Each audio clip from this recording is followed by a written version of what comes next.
আজকে আমি আমার কফিলের সাথে ঝগড়া করলাম। আজকে সবকিছু আপনাদের সাথে শেয়ার করব।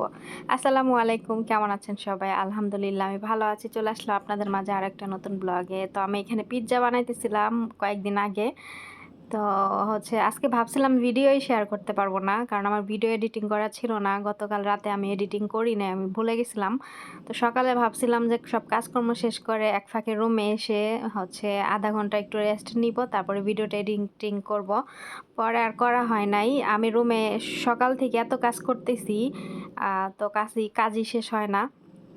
তো কাজ করতে করতে আমি কাজ একটু গুছাইয়া তারপরে ভাবলাম যে রান্না এখনো করতে আর একটু পরে রান্না করব। ১০টার সময় রান্না বসাবো, ৯:৩০ বাজে। ০.৫ ঘন্টা রুমে গিয়ে রেস্ট করি আর একটা ভিডিও এডিটিং করি।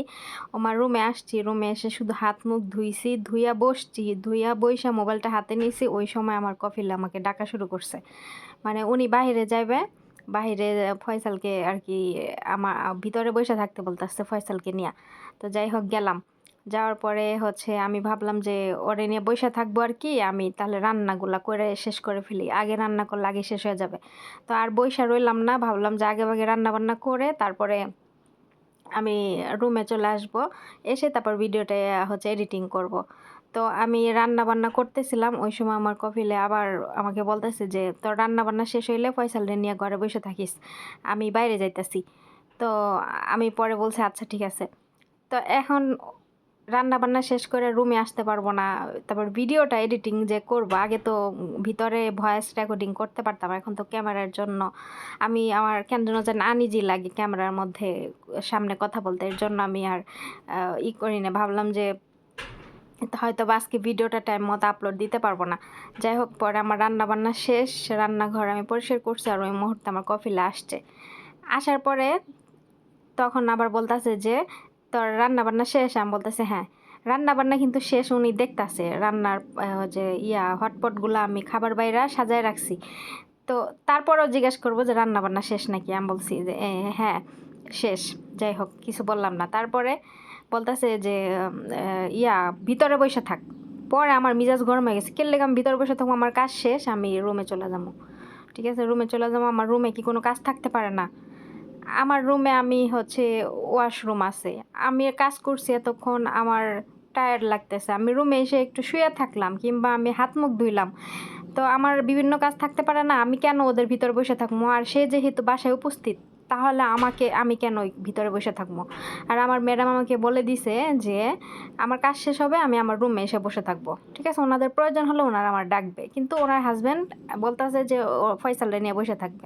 পরে আমি বলছি যে জিজ্ঞাসা করছি আপনি কি আবার বাইরে যাবেন? তো বলতেছে না, আমি মানে উনি আরেক রুমে বসে থাকবে আর আমার ফয়সালরে নিয়ে আরেক রুমে বসে থাকতে কয়। আমি বলছি কি জন্য?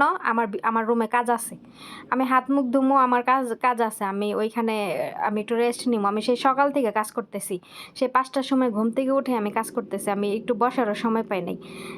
আমি এখন আমি খারাপ লাগতেছে, আমি রুমে গিয়ে বসবো। পরে শেষে এই কথা বলছি। পরে কয় কি তাহলে আমি খাওয়া দাওয়া করি, তুই ফয়সাল নিয়ে বসে থাক। আমি বলছি কেন? ফয়সাল রুমে একাই বসে থাকে, আপনি খাবার খান, খাবার খেয়ে ওরে নিয়ে বসে থাকবেন, তাহলে তো হয়ে যায়। পরে শেষে আমি কই কি আমি ম্যাডামের কাছে বিচার দিব, আপনি বাসে থাকলে এত ক্যাটক্যাট করেন কে লেগা?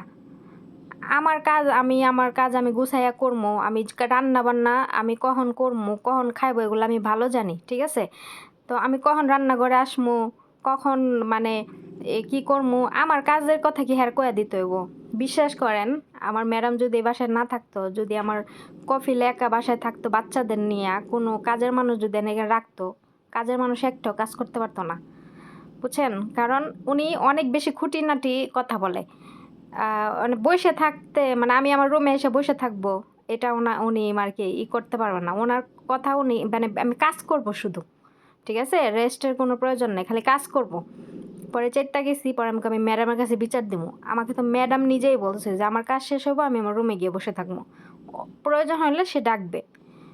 আমার ম্যাডামের জীবনও আমাকে রুমে আসা নিয়ে কোনো কথা বলে না, আমাকে সে নিজেই বলে দিছে আমার কাজ শেষ হইলে আমি আমার রুমে এসে বসে থাকবো, ভিতরে থাকতে হবে না। ঠিক আছে, তো আমি শুরুর থেকেই আমাকে একবার বলে দিছে, আমি সেইভাবে কাজ করি। আর আমার কখন কি কাজ করতে হবে সেটা আমি ভালো মতোই জানি।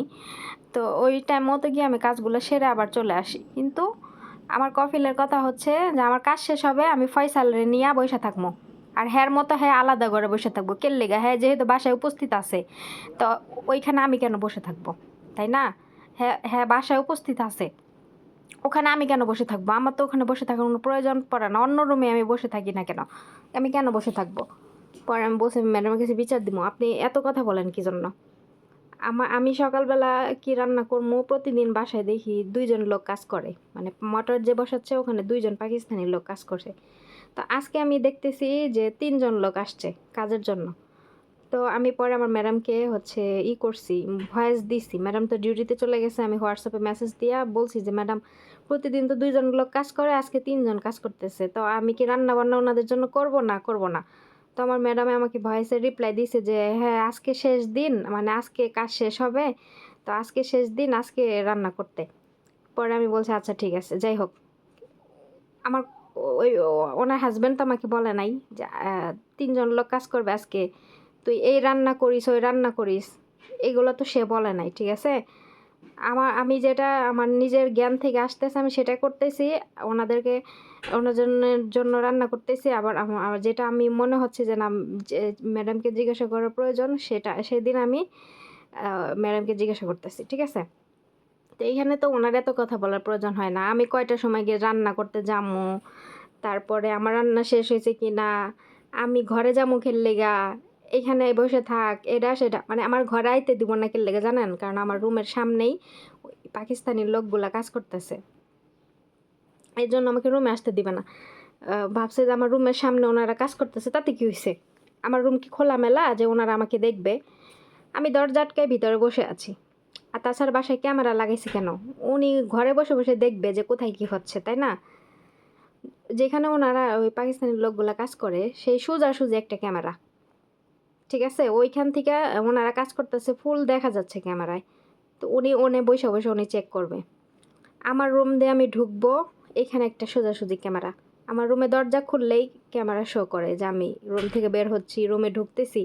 তাহলে বাসার ভিতরে ক্যামেরা লাগানোর পরেও, সব কিছু ঠিক থাকার পরেও উনি অতিরিক্ত ক্যাটক্যাট করে, মানে আমার কফিলে।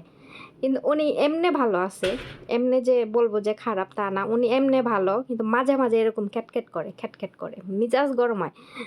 তো আমি এগুলো নিতে পারি না, আমার ক্যাটক্যাট আমার পছন্দ না। আমার কথা হচ্ছে আমি পুরো 5টা কাজ করব, কাজ করে আমার মতো, আমি আমার ম্যাডাম যেভাবে বলে দিয়েছে আমি সেভাবেই করব। আমার যখন ওনারা বাসায় থাকবে, ওনার মেয়েরা হোক কিংবা ম্যাডাম হোক আর ম্যাডামের হাজব্যান্ড হোক, যেই বাসায় থাকবে, আমার কাজ শেষ হলে আমি রুমে চলে আসবো, ওই ভিতরে আমি থাকবো না, ঠিক আছে?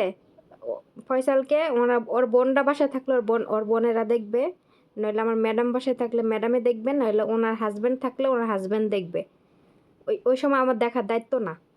আর ওনারা যদি টোটালি বাসায় কেউ না থাকে, ঠিক আছে, তাহলে আমার কাজকর্ম রান্নাবান্না শেষ হইলে আমি ফয়সালকে নিয়ে ভিতরে বসে থাকবো। এটা যেটা আমি 10 বছর ধরে এরকমভাবে করে আসতেছি, আর শুরুর থেকেই আমার ম্যাডাম এইভাবে আমাকে বলে দিয়েছে, আমি সেভাবেই করতেছি, তাই না? তো যাই হোক, এই নিয়ে আমি পরে চেষ্টা গেছিলাম কফিলের উপরে, আমি বলছি ম্যাডামের কাছে বিচার দিব, আপনি এত ক্যাটক্যাট করেন কি লেগা? এগুলো তো আবার আমি যে ওনার সাথে এই কথা বলছি, উনি আমাকে কি বলছে, এগুলো সব ক্যামেরায় উঠবে, ঠিক আছে? ক্যামেরায় ভয়েস সহ যাবে, মানে আমি কি কথা বলতেছি এগুলো সব সহ যাবে। তো আমি আমার ম্যাডামের কাছে যদি বলি, বলার পর আমি বলবো যে আপনি ক্যামেরা চেক দিয়ে দেখেন যে উনি আমার সাথে ক্যাটক্যাট করে গেল লিগা, এইভাবে বলবো।